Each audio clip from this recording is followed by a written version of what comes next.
Hello everyone, I Dr. Kirti Sahu welcome you all to this learning video on applied mathematics. As through the set of various videos on applied mathematics, the concept is clear. So this is a test how much you have understood. So in this video lecture, we are going to discuss the multiple choice questions on function of complex variable. This you will find useful not only to crack the competitive exams as well as to score the good marks in the university examination.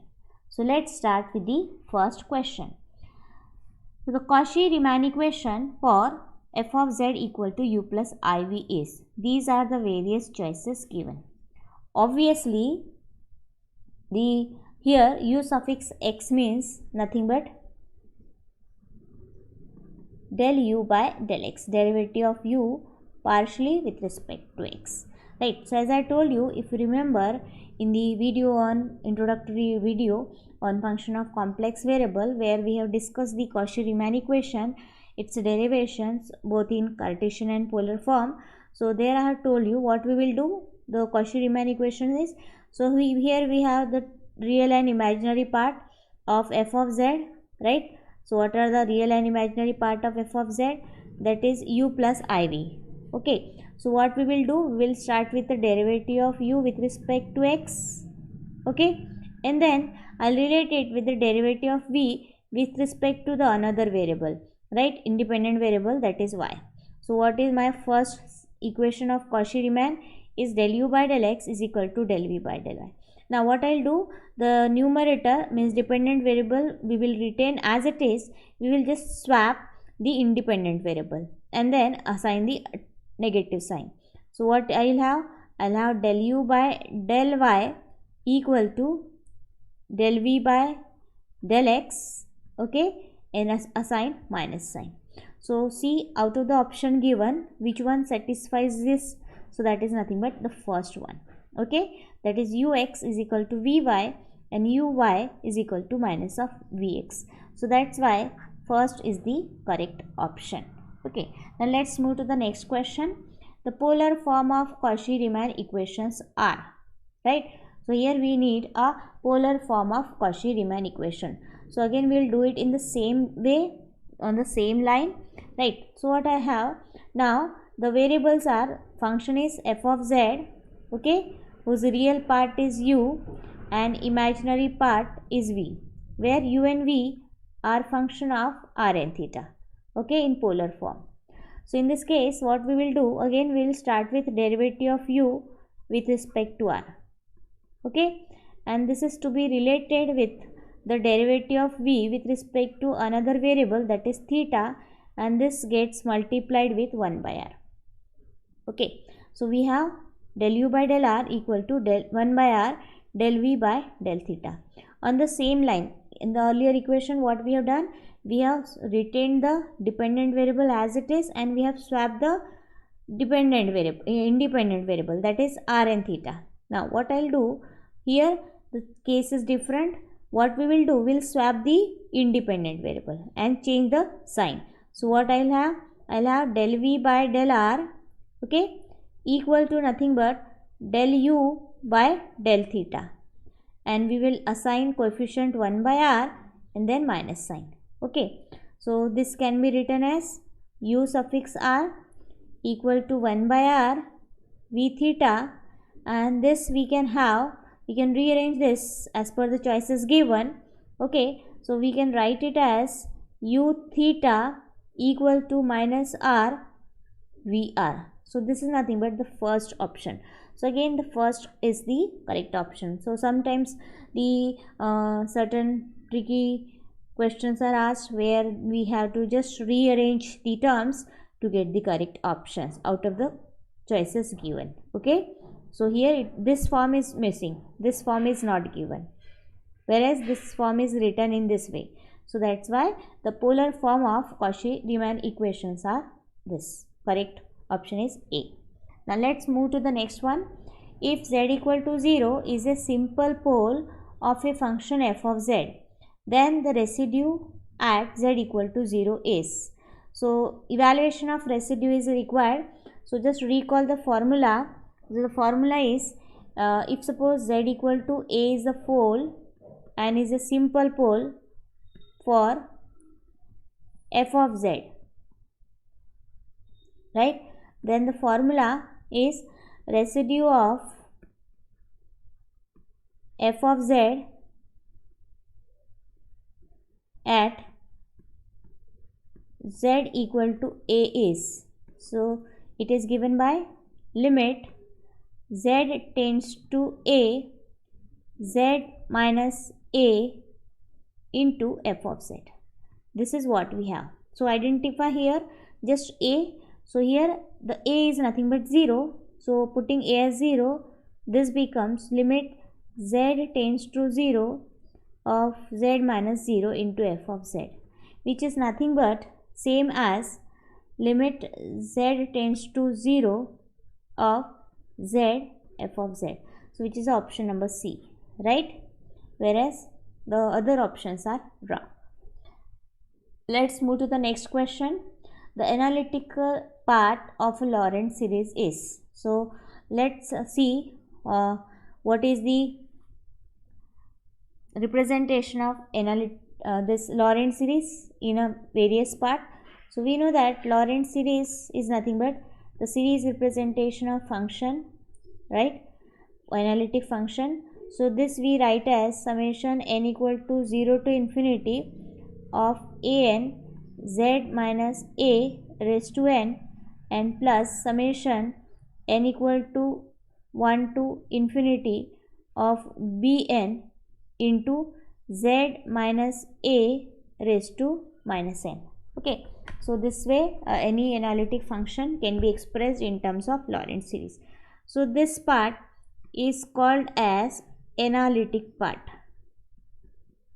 and the other one is called principal part, right? So though the question is asked what is the analytical part, but the question other way around is asked like find out the principal part of Laurent series. So here for this particular question the correct option is option number B. You should be very much careful about the limits. Limit says n takes the value from 0 to infinity and positive power of z minus a is given, right? So option B is the correct one. Now let's have the next question. For the function f of z, the point z equal to 0 is pole of order 3, pole of order 2, pole of order 1 and not a singularity. So if you remember, as I told you, in order to get the pole of a function, what we do? We just equate the denominator to 0. So pole of f of z is given by what? Equating denominator to 0. So what we have? Z cube equal to 0. So find out the values of z. So you will get z equal to 0 3 times. So when I am getting certain values more than one time, then that is called pole of that many order. So here z equal to 0 is occurring thrice. So this is a pole of order 3. Okay. Hence the correct option is option number A. Right here it is wrongly mentioned. Let's have the next question. If f of z equal to u plus iv, then consider the 4 solutions for f dash of z. The correct solution for f dash of z are. So here it is expected to have the expression for derivative of this analytic function, that is f dash of z. So here there are various possibilities mentioned. You have to find out which one will be correct. So the very easy way is to start with the expression for f dash of z which we have discussed earlier. So what it is? F dash of z is nothing but given by del u by del x plus I times del v by del x. This is what we have. Okay. Now this can be written other way around by using the Cauchy-Riemann equation. So we need a Cauchy-Riemann equation. What is Cauchy-Riemann equation? So that is del u by del x is equal to del v by del y and del u by del y equal to minus of del v by del x. Okay, this is Cauchy-Riemann equation. So this can be written in different form using Cauchy-Riemann equation. So what it can be, so just go for this option. Is this option is mentioned over here?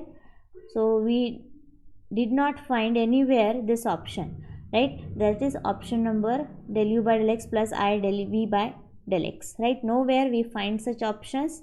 So obviously we will have to convert this. Okay, so let's have here we find that derivative of u completely is given. So let's convert this in terms of derivative of u completely. So you will have to replace del v by del x. So what it will be? It will be del u by del x and its value comes out to be minus del u by del y. Okay, so this is what I am finding over here. That is option number A, right? Again, the other options which we are finding here is derivative of v is completely written. So if in that case I have to change this del u by del x, write del u by del x in terms of derivative of v. So this can be written as what? Del u by del x according to CR equation will be nothing but del v by del y and then plus I times del v by del x. This is what we have in the second option, right? Whereas in the third and fourth option I am finding the mixed terms, and so though I will change u in terms of v or v in terms of x, but in none of the combinations we will get minus sign, right? We will get minus sign. That's why option number 3 and 4 is not possible even after reducing this into another form by making use of Cauchy-Riemann equation. So only option number 1 and 2 are correct, that is given in the option number A. So this is the correct choice, that 1 and 2 are only the solutions for f dash of z. Okay, so I hope this problem is clear to you all. Very important one, very conceptual, right? So don't worry at all. If you know the Cauchy-Riemann equations and the formula correctly, then you can put it or reduce it into the desired form as per the given choices. Now let's have the next question, that is the harmonic conjugate of u equal to. This is, so here in this case the harmonic conjugate is required to be evaluated. So we will apply the exact differential method. So for that, as u is given, we will find derivative of u partially with respect to x as well as with respect to y. So what I'll get, del u by del x is 2x plus y, and del u by del y, that is nothing but minus 2y plus x. And according to Cauchy-Riemann equation, del u by del x is same as del v by del y, and del u by del y is same as minus del v by del x. So we write by exact differential method v as integration of del v by del x dx plus del v by del y dy. Substituting del v by del x, so that is 2y minus x, then del v by del y, that is 2x plus y, and then integrating this with respect to x here. So in this case, when you are integrating with respect to x, so y will be acting as constant, whereas when you are integrating this with respect to y, so x will be constant.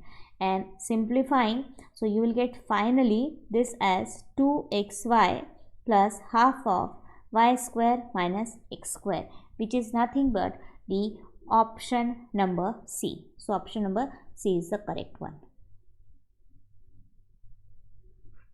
right? Now let's have the next set of question. So if u v is 2xy, then the analytic function. So here evaluation of harmonic conjugate is not expected. Here we need to find out the analytic function. So as we know, the two different methods to find out the analytic function and the evaluation of harmonic conjugate. So when the question is to evaluate the analytic function, so there we will apply the Milne-Thomson method. Milne-Thomson method fits very well in that type of questions. Whereas if it is a question of harmonic conjugate evaluation, over there the exact differential method is the most suitable one, which we have seen in the earlier example. So here evaluation of analytic function is required, so we will apply Milne-Thomson method, right? So here given v, we will find out accordingly its derivative with respect to x and y partially. Now, so f dash of z is given by del v by del y minus I del u v by del x. Substituting del v by del y and del v by del x appropriately, correctly, and then just put x as z, y equal to 0 as per the Milne-Thomson method. So this becomes f dash of z equal to 2z. Just integrating both the side, we get f of z equal to z square plus c. So which is nothing but the option number A. So option A is the correct choice for the analytic function. So I hope these set of questions you will find helpful, useful to test your knowledge, whether you understood the concept very well or not, right? And this will build up obviously your confidence to crack the competitive exams as well as score better in the university exam. So in the next video lecture, I'll come up with the few more important question on this function of complex variable. Till then, keep watching, keep learning. Thank you all for watching the video.